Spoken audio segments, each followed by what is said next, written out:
अस्सलामुअलैकुम, मैं हूं इरफान समोर। दोस्तों, जिस जज ने इमरान खान साहब को सजा सुनाई उसके बारे में सुप्रीम कोर्ट के अल्फाज जरा गौर से सुनिएगा।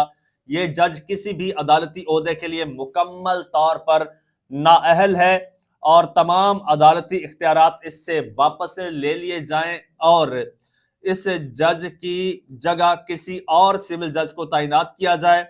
साथ ही हाई कोर्ट को हुक्म दिया जाता है कि इस सिविल जज के खिलाफ कानून के मुताबिक कार्रवाई की जाए और इसके खिलाफ एक्शन लिया जाए। ये अल्फाज हैं सुप्रीम कोर्ट के इमरान खान साहब को सजा सुनाने वाले जज नासिर जावेद राना के खिलाफ। इसकी आपको डिटेल बताऊंगा, साथ में आपको यह भी बताऊंगा कि यही जज नासिर जावेद राना साहब जो हैं ये इमरान खान साहब पर एक बहुत बड़ा एहसान कर गए हैं। इमरान खान साहब को बहुत बड़ी फेवर दे गए हैं या फिर बहुत बड़ा तोहफा दे के गए हैं ये जज इमरान खान साहब को।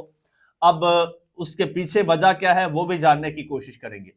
तो खबर बड़ी इंटरेस्टिंग है, बड़ी हैरानकुन है, अनयूजुअल है, जो आपके साथ मैं शेयर करने जा रहा हूं। लेकिन उससे पहले नए आने वाले दोस्तों से गुजारिश है कि ये चैनल आपका अपना है, अगर अभी तक इसको सब्सक्राइब नहीं किया तो सब्सक्राइब जरूर कर लीजिए और बेल आइकन पर क्लिक कर दीजिए ताकि हर नई आने वाली वीडियो टाइमली आपको मौसूल हो जाए। दोस्तों, दो तीन चीजें हैं। पहले तो हम देखते हैं कि सुप्रीम कोर्ट ने इस जज के बारे में ये क्यों कहा, और फिर ये देखते हैं कि इस जज ने इमरान खान साहब को क्या फेवर दी है और किस तरह से इसी जज ने इमरान खान साहब के खिलाफ जाने वाले केस को इमरान खान साहब के हक में पलट दिया है। बहुत बड़ा एहसान करके गया है यह जज इमरान खान साहब पर। सुनिएगा, सुन के आप भी हैरान रह जाएंगे। सबसे पहले तो बात कर लेते हैं इस जज के बारे में। ये जो जज हैं नासिर जावेद राना साहब, इनके बारे में जी एक बात सामने आई है। वो ये सामने आई है कि 2004 का वाकया है और 2004 में एक कोई मुलजिम थे, खैरी करके कुछ उनका इस तरह से नाम था, और उनका रिमांड लेना था। तो इस जज साहब ने उसकी गैर मौजूदगी में उसका रिमांड दे दिया। यानी रिमांड देना होता है मुलजिम का, तो मुलजिम को अदालत में पेश किया जाता है। पेश किए बगैर ही मुलजिम का रिमांड किया गया और फिर इन्होंने झूठ बोला कि जी मेरे सामने पेश किया गया था और इसलिए मैंने उसका रिमांड दिया है। लेकिन बाद में यह साबित हो गया कि भाई इनके सामने पेश नहीं किया गया था। और ये 2004 की बात है और नासिर जावेद राना साहब जो है वो उस वक्त फर्स्ट क्लास मैजिस्ट्रेट, जैसे सिविल जज कहते हैं, वो थे। और फिर सुप्रीम कोर्ट ने इस पर एक सोमोटो लिया था। ये मुशर्रफ दौर की बात है। सोमोटो लिया था और उसमें एक फैसला दिया गया था। फैसला ये था कि जो चीफ जस्टिस थे उन्होंने अपने फैसले में लिखा था कि ये जो सिविल जज है इसके अंदर कोई भी गैर कानूनी काम करने का एक रुझान पाया जाता है। यानी कि ये एक नेगेटिव माइंडसेट का बंदा है, ये कोई भी गैर कानूनी काम कर सकता है। लिहाजा ये जज किसी भी अदालती ओहदे के लिए मुकम्मल तौर पर नाअहल है। ये किसी भी पोजीशन के लिए फिट नहीं है, क्योंकि ये तो किसी की भी जिंदगी के साथ भी खेल सकता है। क्योंकि गैर कानूनी कानूनदान होते हुए, कानून का कस्टोडियन होते हुए ये गैर कानूनी काम करने का रुझान इसके माइंड में है।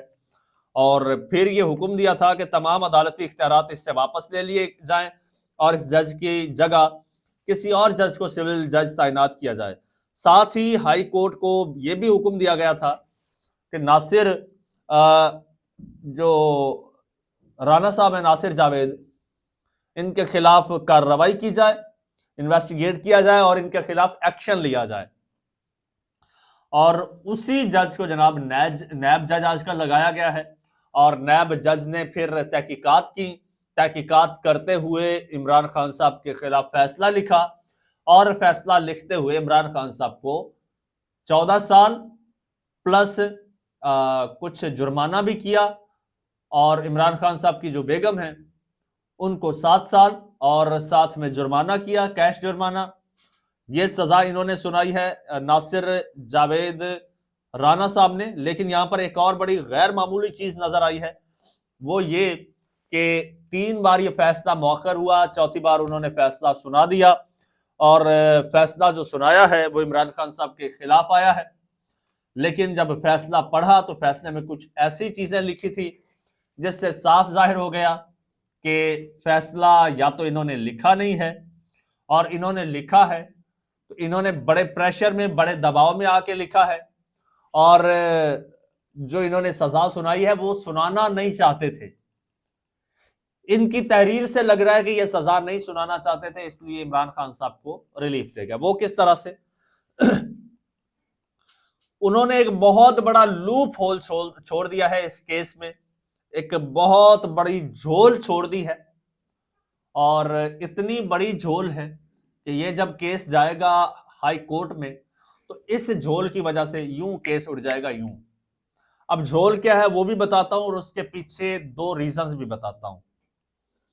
झोल उन्होंने ये छोड़ी है कि प्रोसिक्यूशन के सबूतों में तजादात मौजूद हैं। फैसला तो सुना दिया, लेकिन उन्होंने कहा जी प्रोसिक्यूशन के जो सबूत हैं, जो इमरान खान साहब के सबूत हैं खिलाफ, उनमें तजादात हैं। अब ये एक जुमला लिखना जज की जानिब से पूरे केस को दफन कर देता है। अब ये उन्होंने क्यों लिखा, इसके पीछे दो रीजन है। पहला रीजन कि जनाब इस केस में मलिक रियाज को शामिल किया जाना था, क्योंकि वो मरकजी किरदार है, लेकिन मलिक रियाज को आपका सिस्टम शामिल तफ्तीश करने की सकत नहीं रखता, उसका वजन नहीं उठा सकता, उसकी ताब नहीं ला सकता। शायद इसलिए उसको नहीं रखा। जिस तरह से साइफर वाले मामले में पूरा बयानिया घड़ा, पूरा केस बनाया, इमरान खान साहब को सजा तक सुना दी गई, लेकिन साइफर नहीं पेश किया गया। जब हाई कोर्ट में मामला गया तो वहां पर पूछा गया साइफर कहां है, साइफर दिखाओ, साइफर लाओ, तो साइफर नहीं लाया गया, नहीं दिखाया गया, क्योंकि दिखाया नहीं जा सकता था ना, हिम्मत नहीं थी, तप्पड़ नहीं थी, तो वो साइफर की जो है वो तप्पिश बर्दाश्त नहीं कर सकते थे, इसलिए नहीं दिखाया। तो इमरान खान साहब का खिलाफ जो फैसला था वो उड़ गया हाई कोर्ट में।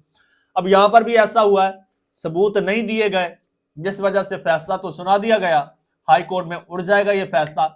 ये उससे ज्यादा कमजोर ये केस है, इसीलिए इतना ज्यादा लटकाया गया। एक और चीज भी सामने आई है दोस्तों, ये मेरी एक परसेप्शन है तारीख को देखते हुए, तारीखी फैसलों को देखते हुए।